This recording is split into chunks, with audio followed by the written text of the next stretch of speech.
who in the world is going to beat Canelo, right? I mean, who out there right now do you think that has a chance of beating Canelo? Okay. Now, could they go 12 rounds and best him like Gennady Golovkin? Yes, but that doesn't mean they're going to win. That doesn't mean the judges are going to give it to them. So, I think I'm going to really, I need to make a video about, like, when is this guy going to lose? I mean, he seems unstoppable right now. And look, and I even brought that up in a couple videos ago. I was like, the dude he's like a train, like a freight train that's just like full speed ahead. There's no brakes. He's unstoppable right now. And people, oh no, Jacob's going to beat him. Demetrius Andre's going to beat him. Triple G's going to beat. I don't think so. I don't think anyone can beat this dude right now. Best case scenario, they go 12 rounds and they get robbed. You know what I mean? So he just seems unbeatable right now. I mean, it's going to be one of those things like, where it's going to be like Klitschko or something where he just like rules the division or, whatever division catch weight for, 10 years before he finally gets defeated.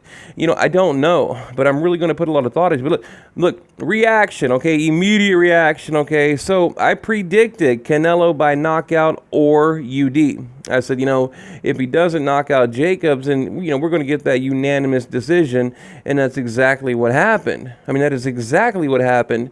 Really, the only thing that I'm kind of shocked by is I'm a little bit surprised that Canelo wasn't able to knock out Daniel Jacobs. So, I don't even really think, I think there's maybe once he kind of maybe hurt him to the body, maybe once, and like I said, I did take notes during the fight, and I'll go over, how I scored each and every round, but quickly. I don't want to take up too much of your time. But like I said, it was a great fight. In my opinion, I enjoyed watching it. In fact, I'm going to watch it again tonight. Very very tactful. Tactical. How you say it? Very tactical fight. Technical? Yeah, technical. Yeah, technical. There we go. A very technical fight. And, I like how Canelo can change his styles because go back to the original Gennady Golovkin fight, right? And, he was definitely, what do you say, running? I'm gonna call it running. A lot of people call it defensive. He was running. Okay, and then in the rematch, he came forward, right? Okay, and then he moves up, fights Rocky Fielding, same thing, comes forward. And now against Jacobs, he was more of like a boxer counterpuncher, almost reminded me of like a Marquez, like a Juan Manuel Marquez, but I don't know, but with a little more power. I mean, look, there were times in there, I want to say it was like round 4, probably, I have round 4, round 5, I can't remember, but it was one of the best I've ever seen Canelo look.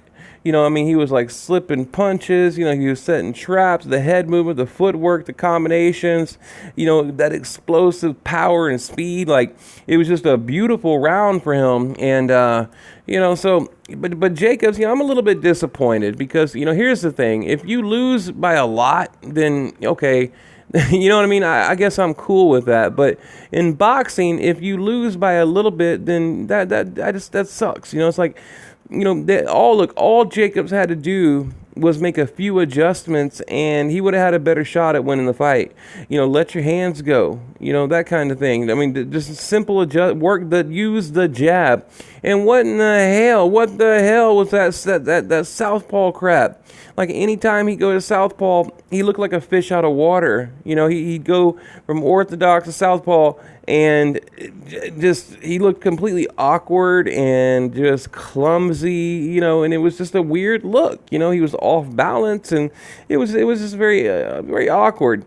And the commentators, they're praising him for doing that, even though Jason, or what was his name, Mora, was it Jason, whoever, Mora, the guy that fought Jacobs, he was doing the commentating, and he was like, well, he switched on me, and he dropped me, with the hook or whatever, and I was like, okay, yeah, well, back then, he did it properly, but against Canelo, it just didn't look right, so I don't understand why he kept doing that, and I don't understand why he didn't let his hands go. There's a lot of things that he could have done to completely change the rhythm of the fight. But Canelo, cutting off the ring, applying pressure, throwing, working the body, going up top, throwing combinations, mainly 1-2, lots of 1-2s.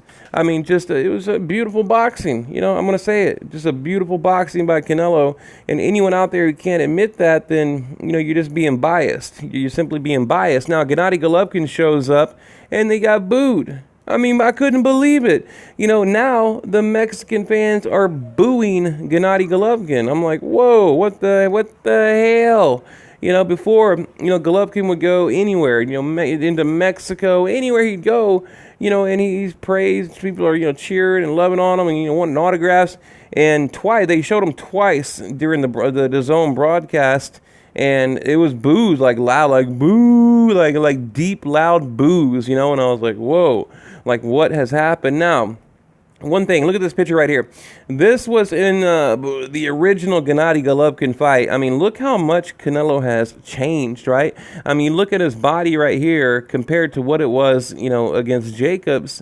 Night and day, just night and day. I'm like, I mean, look at this right here. Like, how can he change so much, And, of course, he got popped for PEDs, maybe that's what it was. I don't know. But you look at this, I mean, look at this Canelo right here. And this is, kind of what we have now. And then you look at this Canelo. I mean, they don't even look like the same person. This looks like, like an imposter or something, like, like a twin brother. So I noticed that too. Canelo was looking thin, trim, things like that. But now let me get to my notes. Okay, round one, I wrote, and by the way, I had it like 8-4, I believe. I think 8 for Canelo, 4 for Jacobs, if I remember right. And I, I could have gave Canelo 9, even 9, but I gave him about 8 rounds. But I have no problem with 9. A lot of people are, calling it a draw and things like that. There was no draw. There's no way in hell that was a draw. So just please stop. It's just, I know it sucks. They don't, people don't like Canelo, but be fair. Just be fair. He had a good night. He did everything he was supposed to do. And here's the thing, I think it's hilarious. All these people call me like a Gennady Golovkin nut hugger, but yet, I've done nothing but praise Canelo for the past week and basically dog Gennady Golovkin for the past week. But But I'm a fanboy, right? I'm a fanboy. I'm a fraud. I'm clickbait. I'm this. I'm that. So, well, here's your proof. I mean, I'm praising Canelo because he looked good. It was beautiful boxing. He did everything he's supposed to do, and he did it right. And, that's it. How can you not praise that? But I wrote, round one. Let me go through it real quick. Jacobs, Jacobs using a jab, landed a few clean punches. Round two. And I gave the round one to Jacobs. Round two, Canelo. I wrote Canelo landed some good body shots. Round three, I gave to Jacobs. I wrote Jacobs winning this round, throwing great combinations. He looked good, okay? Round four, Canelo. Canelo landing a great left hook, landing a jab, great head movement. I would say one of the best rounds for Canelo as far as showing his boxing ability and skills. I also see a whelp under the right eye of Jacobs. So that was round four. So if you guys want to see Canelo at his best, like I said, go watch that round four. That was just some beautiful boxing. And I wrote, and by the way, both had a great ring entrance, and they did. And I wrote, but just before that, they had Gennady Golovkin ringside doing the traditional interview, and the crowd was actually booing Triple G. The crowd was booing Gennady Golovkin. Okay, I wrote this down last night because as I'm watching the fight, I'm taking a few notes for you guys. Okay, round five, Canelo very active. Jacobs barely did anything. Okay, 6, Jacobs turned southpaw and honestly didn't have much success. Looks like a fish out of water. I think he's doing better in his natural stance, blah, blah, blah, blah, blah, right? That kind of thing. And then after round 6, I think, they show a commercial for Gennady Golovkin, Steve Rolls. And again, you get more booing. Okay, and let's see, round 7, Canelo, basically I had that for Canelo too. Canelo round 7, and I had Canelo winning round 7. I wrote Canelo is just the busier fighter. Jacobs needs to realize it is round 7, okay? He's not active enough. He needs to do more. I feel like if he can do a little more, he could win these rounds, okay? So basically, he's losing, but he's not losing by a lot, okay? And that's what bothered me about the fight was, Jacobs, he was losing, but not by a whole lot, so it's like, and that, look, that's what separates, good boxers from great boxers, right? From, top tier guys to Hall of Famers, is those guys that can give you that extra little 10%, and he just simply couldn't pull the trigger last night. He couldn't do it. He just simply could not do it. So, round 9, I wrote much better rounds for Jacobs, but they're still close. I would probably give it to Canelo. Okay, and I'm just going to quickly go through the rest. Round 11, he had Canelo against the ropes and was the busier fighter, and I gave that round 11 to Jacobs. And I put both guys doing a lot more. Round 12, basically trying to close the show. But I can already see now it's going to go to Canelo. Blah blah blah blah blah. And I'm just I go on to say I'm frustrated that Jacobs couldn't do a little more than he did. Because like I said, I just felt like if he could have just done about 10% more, it would have changed the outcome. Maybe a draw, just maybe a draw. Because there were times when he was holding his own, backing Canelo up. Where he caught Canelo clean. I mean, there was I want to say 3 punches that Jacobs landed, and it was clean. I mean, as clean can be. Just getting caught cold, getting caught surprised, just glove to face clean. And and a hell of a chin. Actually, Jacobs too. He got caught clean, and we call Jacobs chinny. But hey, after last night, I might want to rethink that. You guys might want to rethink that too, because look, Canelo landed some big shots on him, even to the body. And really, it never hurt. Jacobs was never in any kind of serious trouble, So and I just don't understand. And he needed to disrupt Canelo. So if you guys remember me telling you anything, whoever fights Canelo, they need to disrupt him. Okay, the jab, Paul the jab, like you're trying to rub something on his face with a jab. Like jab, jab, jab, jab, jab, jab, jab, jab, jab. Right. Seriously, I'm talking. Just throw hundreds and hundreds of jabs, even if they're pawing. People call it measuring, reaching, that kind of thing. Whatever. Get a warning from the ref and, make it more like a jab. That way you won't get a warning. But I think that's how you beat Canelo. You disrupt him. Okay? Do what Mayweather does. 1-2 hug. 1-2 hug. 1-2 hold. 1-2 hold. Jab, jab, jab, jab, jab, jab, jab, jab, jab, jab. Right. See, I think that's the formula. That is the formula to beat Canelo. And the thing is, people, boxers like Jacobs and all of them, they try to come out there and they want skill for skill, right? I'm a better boxer than you, and I'm gonna outbox you, which is okay, fine, cool. If you think you can do it, do it. But if it's not working, round 3, 4, 5, you're down on pretty much every round, then you need to change it up. And that's what drives me crazy in boxing is boxers, they do the same thing over and over and over, and they expect a different result. It's like, dude, if it didn't work for the first 6 rounds, it's not going to work for the next 6 rounds, right? Why are you doing the same exact thing, thinking something's going to change? So that it drives me crazy when fighters do that. So, but again, that's how you beat Canelo. You disrupt him. You get dirty, get inside, hold, hug, grab, elbows, just kind of like Jeff Horn did Pacquiao, or Marcus Maidana did Mayweather.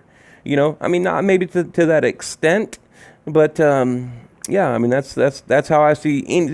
I think when Canelo finally gets beat, that's how he gets beat. That's how he gets beat. Or he just gets older and someone will finally come along and outbox him. Now, do you guys think Gennady Golovkin? They talked about the trilogy. I'm going to end it here. And DAZN, they're like, yes, we want that fight. We are pushing for that fight. We want that fight. It's basically up to, Golden Boy, pretty much, because even Golovkin, he got on, that's all he would talk about is, yes, I want the trilogy and blah, blah. He was there with his new coach. It just felt weird. You have the crowd, and I'm going to make a video about it. You have the crowd booing Gennady Golovkin. He's standing there with someone other than Abel Sanchez. It was weird. He had the new coach there. I forget the dude's name already. Seriously, I just already forgot the guy's name. and it was a weird look. It was just a weird look, and that's all he would talk about was the trilogy. So, and even Canelo said at the end of the fight, he said, you know what, if the fans want the trilogy, we'll give them the trilogy. But I really think he's probably going to go after Demetrius Andrade. And I wouldn't blame him, to be honest with you guys. To be completely honest, he's got the WB, WBC, WBA, WBC, and the IBF now. Now to go after that WBO, I mean, could you blame him? Especially being that it's Demetrius Andrade. Now, a lot of people out there, they say that Demetrius Andrade, he's going to beat Canelo. And is it a possibility? Maybe. In my mind, it's a 70-30 fight. So it's 70 Canelo, 30%, Andrade. So, but I don't know, guys. What do you think? Leave it below.